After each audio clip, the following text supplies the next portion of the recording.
Atelier de formation des cadres des hydrocarbures sur les compétences comportementales. PCT Pointe-Noire, présentation officielle des candidats au sénatorial d'août 2023. 2 titres qui font la une de notre journal Synthèse. Mesdames et messieurs, bienvenue à tous.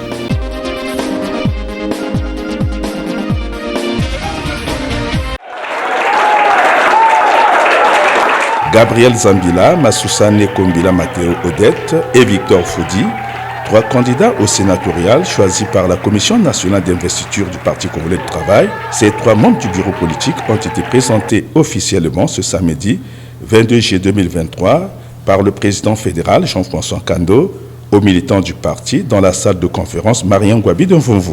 Une cérémonie ponctuée par la lecture de l'acte 019 du 14 juillet 2023 portant investiture des candidats de la Fédération de Pointe-Noire au sénatorial du 20 août 2023.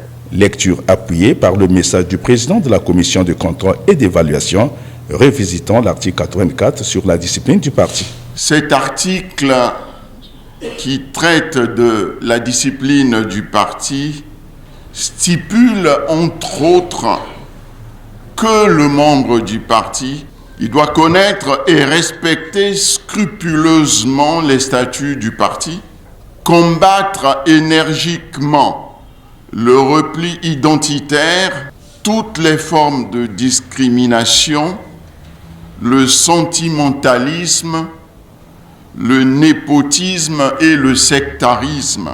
Le président fédéral sur la conduite atténée pour les sénatoriales du 20 août 2023. L'échéance qui pointe à l'horizon n'aura de succès que si et seulement si l'ensemble de nos conseillers locaux respectent les directives et orientations du parti. Car comment pourrions-nous comprendre qu'un parti qui dispose de 38 élus, soit 45% du conseil sur 85, peut ne pas élire ces candidats quand on sait que le RDPS, le Club 2002, le MAR, formant la liste de la majorité, ont respectivement 10, 6 et 6 élus dans leurs escarcelles. Sans compter les autres partis de la majorité présents à l'hémicycle local, prêts à soutenir le parti. Il n'y a donc aucun doute que le 20 août prochain, les candidats de la majorité, en priorité, les candidats du Parti congolais du travail seront élus sans encombre et je voudrais que vous puissiez applaudir. Comblé par son choix aux élections sénatoriales du 20 août 2023, Odette Massoussa s'est présentée à nous. Ce sont des sentiments de profonde gratitude vis-à-vis de mon parti, qui est le Parti congolais du travail, qui une fois de plus a pensé que je sois investi au sénatorial du 20 août 2023. Ceci, je pense bien, pour le travail abattu pendant les années antérieures. Et le parti a pensé qu'une fois de plus, qu'on me renouvelle cette confiance, dont mes sentiments sont des sentiments de grande satisfaction et de grande gratitude. Cette présentation officielle des candidats du Parti congolais du travail de la Fédération de Pointe-Noire au sénatorial du 20 août 2023 renforce l'élan de solidarité et de cohésion pour maintenir la flamme électorale de ce parti sur l'échiquier politique départemental.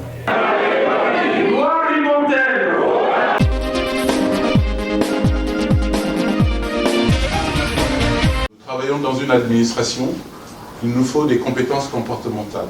Une semaine durant, une équipe des cadres du ministère des Hydrocarbures a pris part à la formation sur les compétences comportementales dans la ville océane. Cette formation ayant baissé ses rideaux vendredi 21 juillet 2023 est une initiative du ministère des Hydrocarbures, lequel a sollicité les compétences du cabinet SBV Consulting ayant bénéficié de l'expertise de Audi Consulting Management. Patrick Boulou, directeur de l'agence précitée et formateur de cet atelier, a réparti les compétences comportementales en 4 catégories au nombre desquelles la connaissance de soi, la relation avec l'autre, les soft skills d'action, principalement le faire et le savoir-faire, et enfin la dimension cognitive. Chacun a sa fonction. Toutes ces fonctions ensemble forment une équipe. L'objet de cette formation est de faire des décideurs des personnes charismatiques, des leaders à l'esprit d'ouverture et travaillant aisément en équipe en vue d'obtenir des bons rendements dans leur secteur d'activité. Une riche formation qui n'a pas laissé sans voix quelques participants. Dans ces compétences comportementales, nous avons vu la place du manager, parce que c'est le manager qui est à la tête de tout. Pour que les idées voient le jour, pour que nous arrivions à atteindre nos objectifs, il faut d'abord que le manager se connaisse lui-même, connaisse ses compétences, connaisse ses faiblesses et connaisse aussi les collaborateurs. Alors cette formation sur les compétences comportementales nous a beaucoup édifiés. Et nous sommes fiers parce que nous sommes la première administration congolaise à bénéficier de cette formation. Et nous demandions à ce que les autres départements ministériels aussi suivent aussi cette formation parce que ça apportera beaucoup de changements dans la gestion des autres, dans la gestion entre collègues, dans la gestion des collaborateurs que nous avons. C'est une formation solide qui nous a donné une autre dimension, qui nous permet aujourd'hui de travailler autrement. Il y a deux choses que je vais citer, l'écoute et la reconnaissance, le salaire émotionnel qu'il faut donner à tous ceux qui collaborent avec vous dans le travail. Le cabinet SBV Consulting, hautement représenté par son manager, Serge Boutiviodo. Je tiens à remercier le ministère des Hydrocarbures qui a choisi le cabinet SBV Consulting pour cette formation. Vous savez tous que le monde bouge, le monde change et qu'il y a des enjeux de plus en plus importants dans le domaine des enjeux sur l'environnement. On parle de changement climatique, c'est un enjeu très important. Et nous avons fait face à la Covid-19 et nous faisons face aujourd'hui à la guerre en Russie. Donc le monde est de plus en plus complexe, incertain. Et nous demandons effectivement que, au niveau des entreprises, au niveau des administrations, que le management notamment puisse être compétent au niveau des comportements. Aujourd'hui, on parle d'intelligence émotionnelle. C'est un vrai sujet qui est prégnant. Et je crois que c'est dans ce cadre que le ministère des Hydrocarbures a initié cette formation. D'autres administrations devraient saisir cette opportunité pour faire bénéficier leur personnel de nouvelles formations.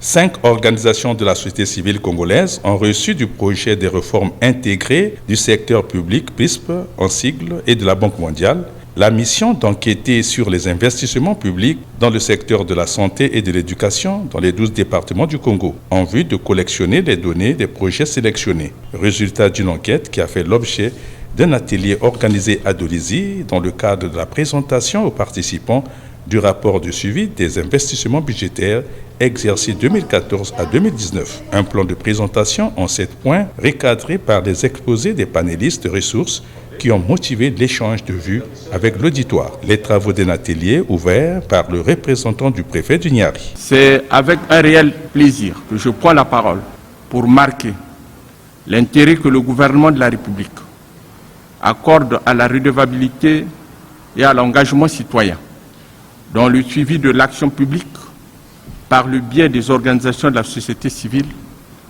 dans les secteurs de la santé et de l'enseignement notamment. Dans la mise en œuvre de cette mission innovante, une première phase a consisté à la collecte des données du terrain sur les investissements publics dans les secteurs de la santé et de l'enseignement. Je me réjouis que notre département ait pris part à cette collecte avec l'implication des directeurs départementaux des services et soins de santé, de l'enseignement primaire, secondaire et de l'alphabétisation, de l'enseignement technique et de l'enseignement professionnel. Au terme de cette première phase, les organisations de la société civile impliquées ont produit et publié 2 rapports de suivi budgétaire dans les secteurs de la santé et de l'éducation. Au nom du collectif des organisations de la société civile, Josué Damba s'explique. Le PRISP, qui est un projet de l'État congolais, le projet de réforme intégrée du secteur public, avait choisi 5 associations pour essayer de faire un suivi indépendant des projets budgétisé par l'État congolais pour les années 2014 à 2019. Ce projet-là a mis à notre disposition les moyens qu'il fallait pour aller sur le terrain. L'année dernière, en 2022, nous avons couvert tous les départements du Congo à partir d'un certain nombre de projets que nous avons sélectionnés, des projets qui avaient été budgétisés et pour lesquels il y a eu effectivement programmation de financement. Un regard laïque de la société civile sur l'investissement des secteurs de la santé et de l'éducation qui justifie la marque de confiance que donne le gouvernement de la République aux organisations apolitiques pour la gestion d'une transparence équitable des projets d'intérêt communautaire.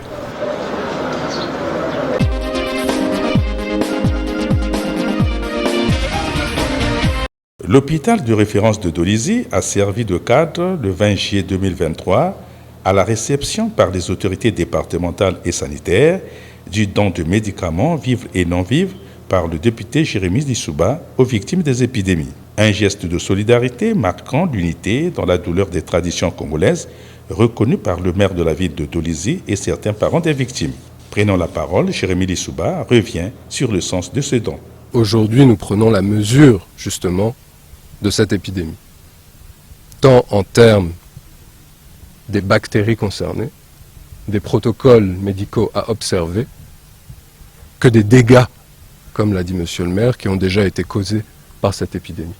Pour nous, la priorité était avant tout de soutenir le personnel de santé, qui se bat sans relâche depuis le début de cette épidémie, pour justement la contenir, pour apporter un soutien aux malades. C'est d'abord dans cet esprit-là que je tiens à féliciter l'ensemble du personnel de santé de la ville de Dolisie, sans lesquels cette épidémie aurait pu être pire. Donc vraiment, par ma voix et avec, j'espère, je pense, j'en suis sûr, celle de monsieur le maire et de monsieur le préfet, vous avez toute la reconnaissance de la ville de Dolisie pour le travail que vous avez fait. S'en est suivi la remise à l'autorité préfectorale d'un échantillon symbolique du don avant la visite guidée des pavillons d'hospitalisation. Le directeur de l'hôpital de référence de Dolisie sur les signes de la bonne évolution de l'épidémie. Aujourd'hui, nous avons visité les salles et petit à petit, les salles ont commencé à se vider. Et cela est un signe de bonne évolution, dans le sens de l'éradication de cette épidémie. Nous ne baissons pas les bras, nous ne baissons pas la vigilance, mais nous sommes optimistes aujourd'hui et nous pensons que nous allons sur le bon chemin pour aller vers l'éradication de cette épidémie. Un geste de solidarité du député précédé par la visite et la remise du don par le ministre de la Santé et de la Population aux victimes de ces épidémies simultanées qui ont secoué le département du Niari et la ville de Dolisie pendant 2 semaines pour trouver des pistes d'éradication définitive.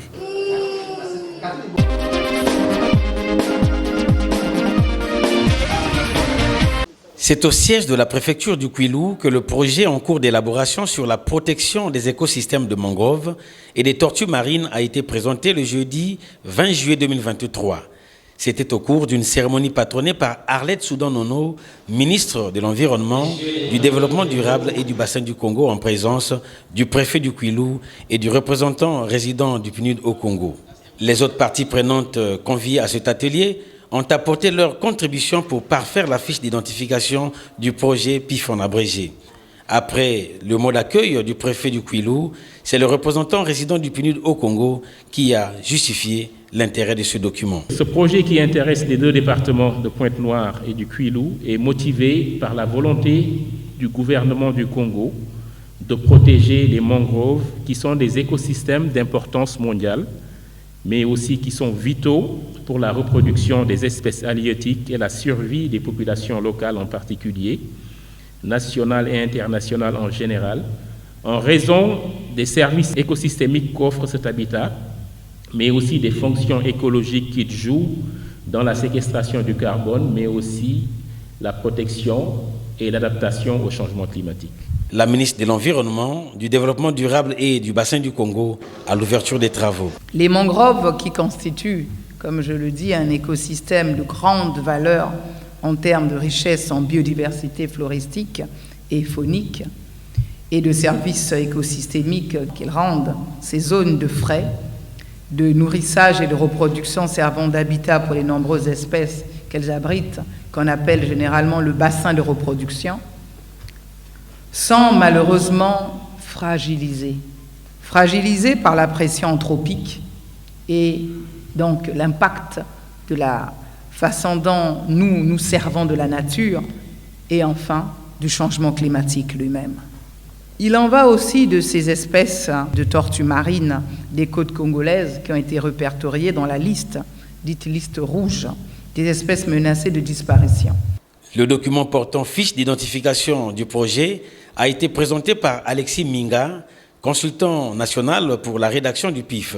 Les interventions des participants ont tourné autour des questions liées à la gestion des déchets, des acquis des mangroves et l'après-projet.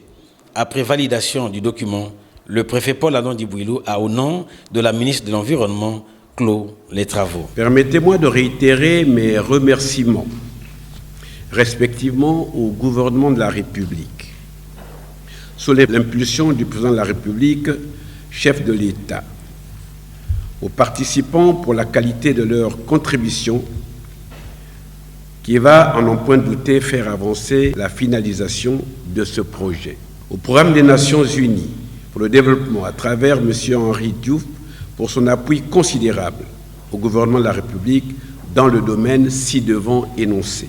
Vous conviendrez avec moi que cet atelier nous exhorte à apporter des solutions financières idoines pour le développement et la réussite de ce projet.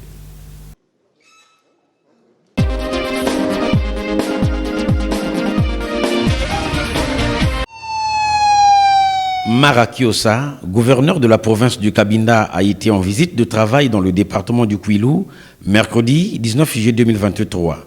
Reçue par le préfet de ce département, Paul Adon Dibouilou, la gouverneure du Cabinda, accompagnée d'une forte délégation des diplomates et administrateurs, a échangé avec le préfet pour dérouler les points essentiels de sa mission. Dans la salle de réunion de la préfecture du Kwilu, le préfet Paul Adon Dibouilou a, dans son mot d'accueil, salué l'arrivée de la gouverneure du Cabinda dans son département. Madame la gouverneure, votre arrivée dans notre pays et précisément dans notre département témoigne de votre volonté à vitaliser les liens historiques et séculaires qui unissent nos deux pays et, mieux encore, nos deux peuples depuis la nuit des temps. Comme vous le savez, Madame la gouverneure, les relations si fraternelles et si étroites qu'entretiennent nos deux présidents, João Lourenço et Denis Sassou Nguesso, ont pour but essentiel de consolider durablement les relations mutuellement avantageuses entre nos deux pays. Aussi, nous croyons que toutes les rencontres effectuées hier par nos prédécesseurs et aujourd'hui par nous-mêmes vont se poursuivre et traduire le renforcement de notre coopération dans le but d'atteindre des objectifs communs. Nous sommes rassurés que cette ultime table ronde entre votre province et les départements de Pointe-Noire, du Kwilu et du Niari sont un canevas important pour davantage insuffler et dynamiser les relations entre nos trois entités administratives. Enfin, je souhaite ardemment qu'au terme de nos échanges, que les regards des plus hautes autorités de nos deux pays qui sont rivés sur nous, ici, à cet instant, connaissent un aboutissement heureux pour l'intérêt bien compris de nos deux peuples. Au niveau du département du Kwilu, c'est à la sous-préfecture de Mvouti que la province du Cabinda est frontalière au Congo. Après échange entre les deux hôtes, la gouverneure du Cabinda a été conduite au musée historique de Luango à Diosso. Ici, la visite a été très riche en culture à travers la présentation du site et son contenu par le conservateur du musée. La maman doit éduquer sa fille pour dire que voilà comment tu irais te comporter dans un foyer. Pour marquer son passage dans ce cadre historique, Mara Kiosa a inscrit ces mots dans ce livre d'or. Notre relation avec la République du Congo, à part d'être les relations entre les pays voisins, sont essentiellement relations d'amitié et il y en a aussi certainement des consanguinités. Donc nous allons continuer à travailler pour renforcer les liens de coopération, de travail entre les deux pays, mais essentiellement entre notre deux provinces. Avant, je ne connaissais pas le Kwilu, la province. C'est la première fois que je suis ici. Et le prochain temps, c'est nous qui vont faire l'invitation pour aller aussi au Cabinda, de manière à continuer à travailler et continuer aussi à améliorer les conditions sociales de notre population. En guise de souvenir, des présents ont été remis au préfet, dont le symbole de la province du Cabinda par la gouverneure. Muito obrigado.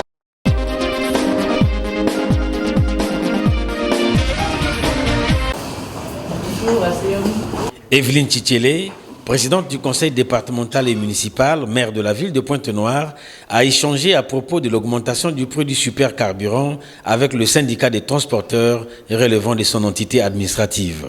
Cette réunion tenue à la chambre consulaire de Pointe-Noire ce lundi 17 juillet 2023 a permis à la première citoyenne de Pointe-Noire de restituer les conclusions de la rencontre du Premier ministre chef du gouvernement à Brazzaville avec la société civile. Une augmentation de 25% du prix du supercarburant à la pompe qui permettra au gouvernement de mettre un accent sur les réparations des voiries urbaines de deux grandes agglomérations du Congo, à savoir Brazzaville et Pointe-Noire.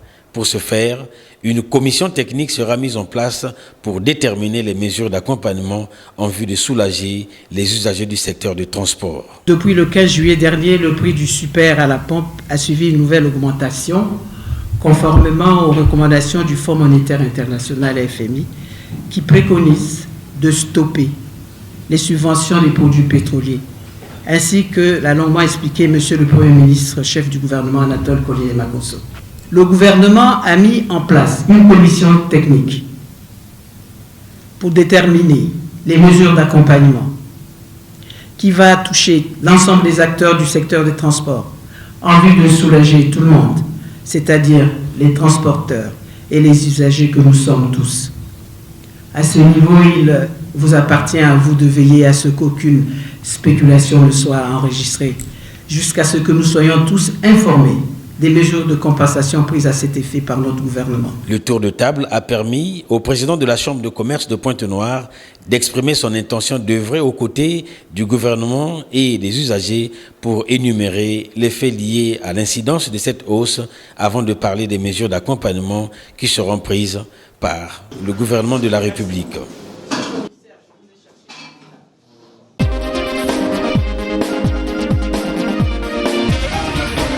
En vertu des pouvoirs qui me sont conférés, je vous déclare officiellement installé dans vos fonctions de directeur départemental des soins et services de santé de l'Alekoumou. Le département de l'Alekoumou a désormais un nouveau directeur départemental des soins et services de santé.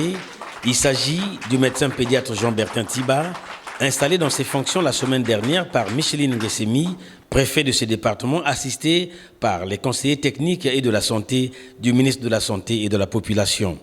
Le médecin pédiatre Jean-Bertin Tiba a été nommé par décret numéro 2023-530 du 27 mai 2023. La cérémonie de son installation s'est tenue dans la salle de conférence Dr Jean-Chrysostome Mietté de la direction départementale des soins et services de santé du département déjà cité. La lecture du décret de nomination et du procès verbal d'installation du nouveau promu, la signature du procès verbal d'installation, temps fort de la cérémonie, ont précédé son installation par la représentante de l'État dans ce département. Le docteur Jean-Bertin Tiba a reçu les symboles de commandement des mains de la chef de séance. Il a dans son mot de circonstance remercié le chef de l'État pour la confiance placée en sa modeste personne. Corrélativement à son programme d'activité, le directeur départemental des soins et services de santé de l'Alekoumou a pris l'engagement de traduire sur les faits les orientations de la hiérarchie. Nous savons tous que dans le projet de société de son Excellence, Monsieur le Président de la République, chef de l'État, une bonne et très grande partie est réservée à la santé. À cet effet, Il est prévu des actions pratiques liées à l'offre de soins de santé de qualité à tous par la mise en œuvre de plusieurs activités contenues dans nos feuilles de route. Au regard de nos feuilles de route, nous nous employerons à traduire dans les faits, ceci sous la conduite de toutes les autorités préfectorales de notre département, avec l'appui multiforme des cadres du ministère en charge de la santé et de nos partenaires.